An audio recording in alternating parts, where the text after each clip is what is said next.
Hey, what's up, you guys? Marty Schwartz from GuitarJamz.com, hanging out with the master, Session Master is, I think, my nickname for you. That's what I'm going to call you. Session Master Tim Pierce. Just a great friend of GuitarJamz, a really knowledgeable professional musician in this world. He's got a great YouTube channel that I'd love for you guys to check out. Right in that link, right down, actually over by your feet. There's a blue link over there, your right foot. Check him out, and then in the meantime, we're going to zoom in, and you're going to break down like a Clapton style thing. Yeah, Cream was my favorite band when I was really little and young, and so it's in my DNA. We're speaking the same language, I mean, we've talked about all these guitar players are all my favorites too, so it's good for me. I get to sit back there and learn something myself. Me too. I learn every time I try and play. Right. All right, well, let's zoom in and check it out. So we're going to look at an Eric Clapton Cream era style lick.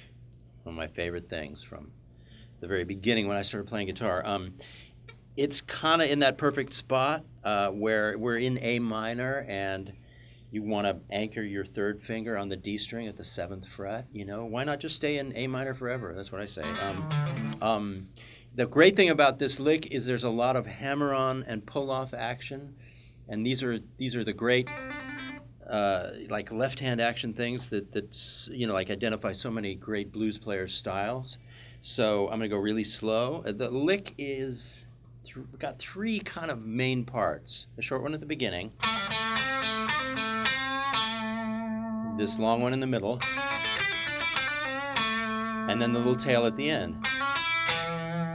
So that's how, in my mind, I look at it as three licks kind of strung together. So let's work on the first lick.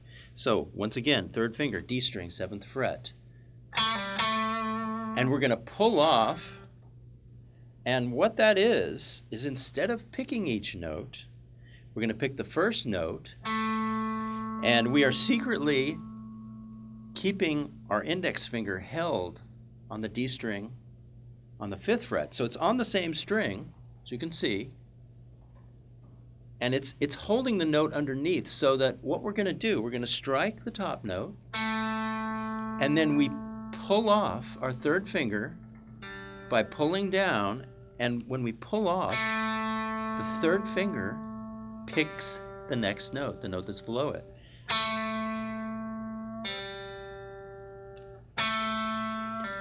And there's a little trick that's happening. This finger right here is muting these three strings just kind of naturally. It's kind of like just arched over these three strings. So it's muting them. So when you pull off, if this finger kind of taps these other strings, you're kind of protecting the silence by having your index finger kind of muting these strings right here. But you don't have to worry about that right away. That's just something to keep in mind for later as you get better at this. So the first riff, we start. I don't think that's a hammer-on, though. That's later. There is a hammer-on in this series, but you pick, pull off, and pick again. 3 notes, that's your beginning. And then move to the G string, 5th fret, first finger, strike that note. So now we've added a 4th note. Let's do all 4 of these notes. Once again, 4 notes. Pull off, pick again, over to the next string. 5th note, you land back on your anchor. So now we have 5 notes.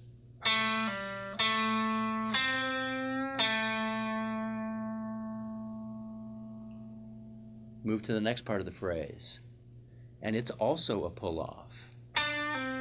So it's really the same action you did at the beginning, but you're doing it on the G string, 7th fret, 5th fret, just like before. So backing up to the top.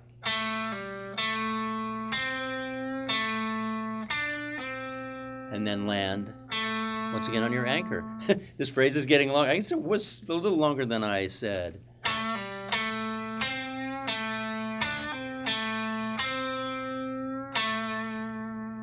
Really slow.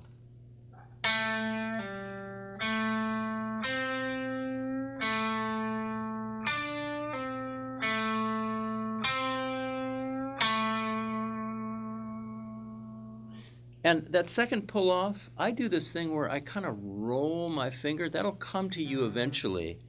I'm kind of rolling it over to the next string.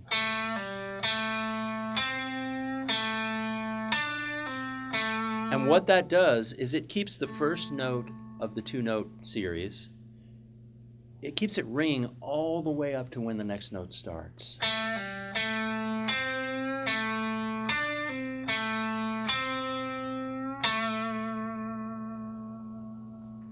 On to the next phrase. Let me remember it. That's one of my favorite things. So what he's doing is he's playing with major and minor at the same time, which is a really good blues thing. You know, there's the flat five action and then the major minor pull. These are really good emotional things to do when you're playing the blues. But he's doing a hammer on. So I take my index finger, G string, 5th fret, and I hammer on the very next note above it. And I go from minor to major. A minor, A major. It's this note. That's the difference between the two chords. So that's an interesting thing. So we start this phrase with, and then we go with a little bar across these two strings with our index finger.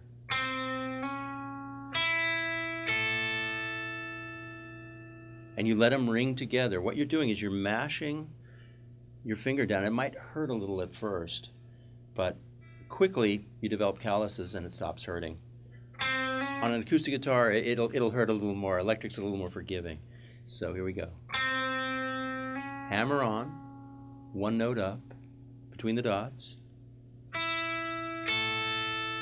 And those kind of ring together. That's the cool thing about barring and pressing this down. And just press it down as hard as you can, and they'll ring together. Okay, our next pull-off.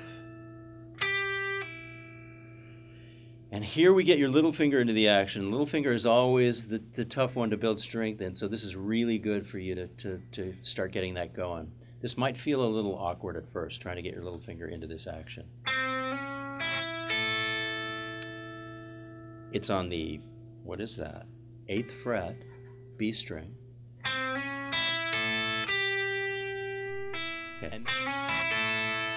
So the next part of the phrase, you're going to bring your little finger into the action. And this is always hard. The little finger is the poor stepchild of the left hand. But it's really good to get it into the action as much as possible. Even mine still feels a little, less strong than the other fingers at this point. So you play the first part of the phrase. And then here on the B string, on the 8th fret, strike that note, and you do a pull-off that spans 3 frets. Just like the other 2 pull-offs. You're picking the note by doing a downward exit from the note. So, then G string 7th fret,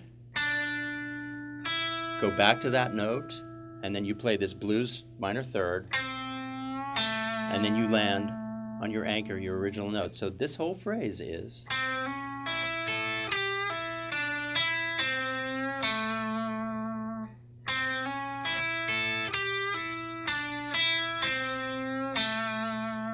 and the cool thing about this is when you pull off,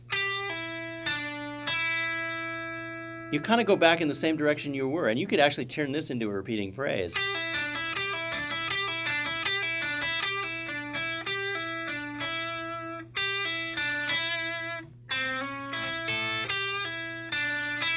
Because you're going back to the note that you were just on.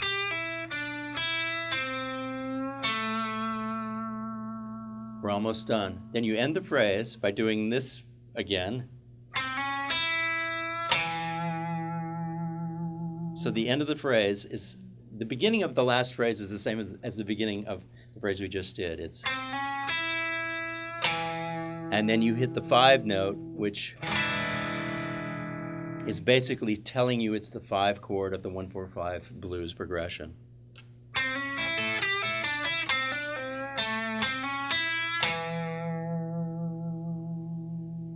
So the whole lick. I'm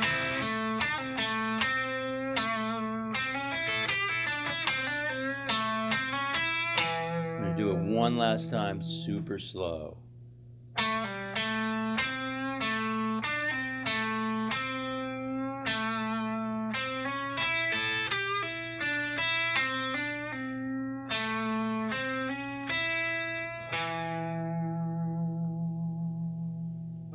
Good job. You're such a pro, man. Love it. Okay. Oh, dude, thanks again for teaching us that stuff. You're welcome. And it was weird. You were playing a different guitar during the actual lesson portion. I know. It's these things. They just they vanish and then they appear. I was just being presumptuous there, but anyway, check out Tim's YouTube channel, you guys, down in that link down there. It's dangling under his right foot. And just thanks, Tim. Thank you, guys. Okay, cool. We'll see you again.